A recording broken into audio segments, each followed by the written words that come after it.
Salut à tous! Aujourd'hui, on démarre avec une nouvelle qui fait bien plaisir. Monsanto a été condamné à payer 290 millions de dollars à Dwayne Johnson, le jardinier qui a chopé un cancer à cause du Roundup, leur herbicide bourré de glyphosate.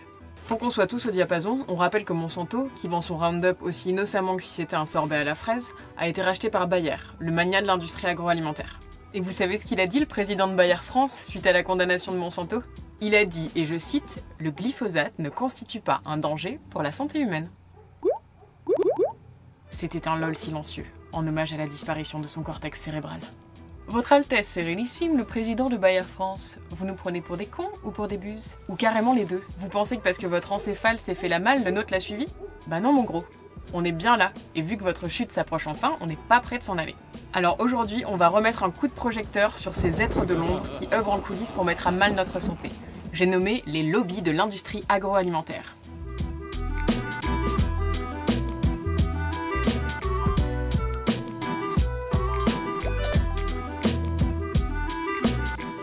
La loi Egalim, votée par l'Assemblée le 30 mai 2018, est un très bon exemple de l'influence néfaste des lobbies sur nos assiettes. Pendant 4 mois, la société civile a parlé. Tout le monde a pu participer aux États généraux de l'alimentation et 2300 amendements ont été proposés. Et pourtant, le texte voté par l'Assemblée est carrément à contre-courant des propositions faites par la société civile. Les députés ont décidé de voter contre. L'interdiction noir sur blanc du glyphosate en 2021. La réglementation des publicités sur les produits riches en sel, sucre et gras ayant pour cible les enfants de moins de 16 ans. La vidéosurveillance dans les abattoirs. L'interdiction des contenants en plastique dans la restauration collective. Les repas végétariens dans les cantines. L'interdiction de l'élevage des poules pondeuses en cage et bien d'autres réjouissances. En gros, c'est un peu comme si les députés disaient à la société civile « C'est sympa de vous écouter, mais allez vous faire cuire le cul ». Mais dis-moi Jamy, on serait pas en démocratie, nous? Bah si Fred. Et la démocratie est un système qui doit faire passer le bien commun au-dessus des intérêts privés. C'est marrant parce que nos politiques, ils préfèrent faire passer les intérêts des syndicats agricoles, de la grande distribution et des firmes de l'agrochimie à Mach 3 et 10 000 km au-dessus des enjeux de santé publique. C'est pour ça que nos députés, ils ont dit merci les copains quand la FNSEA leur a envoyé 40 amendements écrits par ses soins, assortis d'une mention prioritaire pour ceux qu'il fallait vraiment faire passer dans la loi Egalim. Et puis nos députés, ils se sont pas emmerdés. Ils les ont repris tels quels, les amendements de la FNSEA. On les a retrouvés à l'Assemblée, copiés à la faute d'orthographe près. Notre préféré, c'est l'amendement qui autorise l'épandage de pesticides par drone sur les vignes en pente, déposé 20 fois à l'identique par des députés de bord opposés. Mais attends, le ministre de l'Agriculture, il n'est pas supposé travailler de manière éthique et responsable sans se laisser influencer par des instances extérieures? Bah normalement si. Mais nous Manu, il nous a nommé Stéphane Travers, qui est super pote avec la FNSEA depuis la préhistoire. Pour te donner une idée du caca dans lequel on est, Stéphane, il dit qu'il n'est pas aux mains des lobbies parce qu'il ne les reçoit jamais. Pourtant, Stéphane est copain comme cochon avec Christine Lambert, la présidente de la FNSEA. Mais c'est normal, parce que pour Stéphane, la FNSEA c'est un syndicat, alors que les lobbies c'est les ONG, comme Foodwatch et L214. Stéphane raconte n'importe quoi, ne sois pas comme Stéphane. Comme nous on aime bien creuser les mensonges, on va s'intéresser à ce que cache la FNSEA sous son vernis de syndicat agricole. Faut savoir que ça fait 48 ans qu'elle règne en maître, puisque c'est en 1970 que notre cher Jacques Chirac, alors ministre de l'Agriculture, a instauré la cogestion des politiques publiques agricoles avec la FNSEA. Sans peur et sans reproche, ce chichi. On doit à la FNSEA l'industrialisation des campagnes, les élevages concentrationnaires, l'irruption des pesticides et des dizaines d'autres joyeusetés. Vu son goût appuyé pour les décisions néfastes, c'est pas étonnant que la FNSEA cherche à éloigner le plus possible la date d'interdiction du glyphosate. Et elle a réussi grâce à son lobbying auprès du ministre de l'Agriculture. Vous vous rappelez, en novembre 2017, quand Manu avait décrété d'un tweet napoléonien? J'ai demandé au gouvernement de prendre les dispositions nécessaires pour que l'utilisation du glyphosate soit interdite en France dès que des alternatives auront été trouvées et au plus tard dans 3 ans. Je crois que le gouvernement n'a pas eu ton mémo, Manu. Parce que tous les amendements qui prévoyaient une interdiction formelle dans 3 ans ont été rejetés. C'est marrant parce que c'est exactement ce que demandait la FNSEA. Mais on n'a pas de souci à se faire.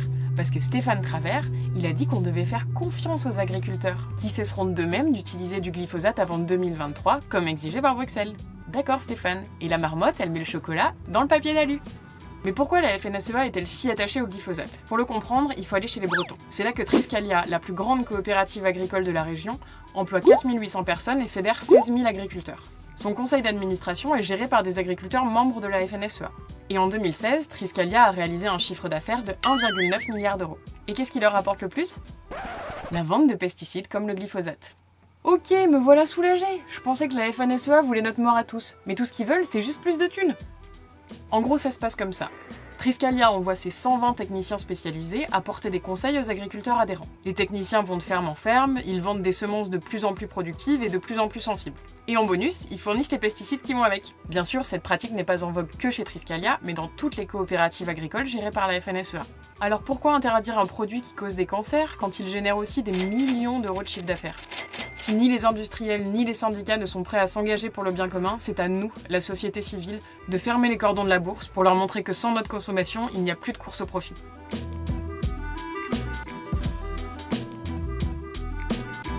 Faut savoir que la France ne satisfait que 27% des 65 indicateurs sur l'encadrement du lobbying créés par l'association Transparency International.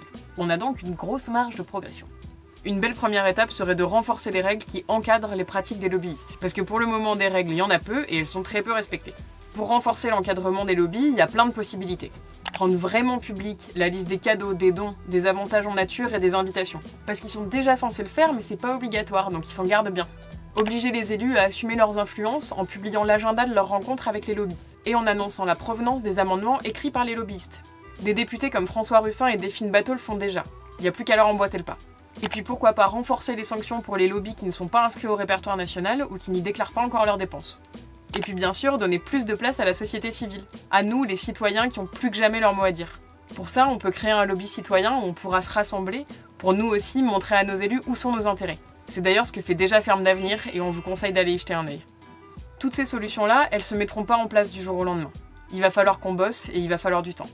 Mais en attendant, on peut quand même appuyer plus fort que ceux qui font pression. Et en plus, on peut le faire avec ce qu'ils aiment le plus au monde, notre argent. Et ouais, notre pouvoir, c'est l'euro qu'on a dans la poche. Et rien ne vaut un bon boycott pour couper la chic au lobby. Alors pour être bien informé sur les produits à ne plus acheter, on vous a préparé une liste, certes non exhaustive, mais en ordre alphabétique. Vous pouvez la télécharger en cliquant sur le lien dans notre publication. Et comme ça, vous pouvez l'imprimer et l'emmener avec vous faire les courses. C'est fini pour aujourd'hui. N'hésitez pas à partager cette vidéo pour diffuser le message autour de vous. Merci beaucoup de nous avoir suivis et à la prochaine pour un nouvel épisode.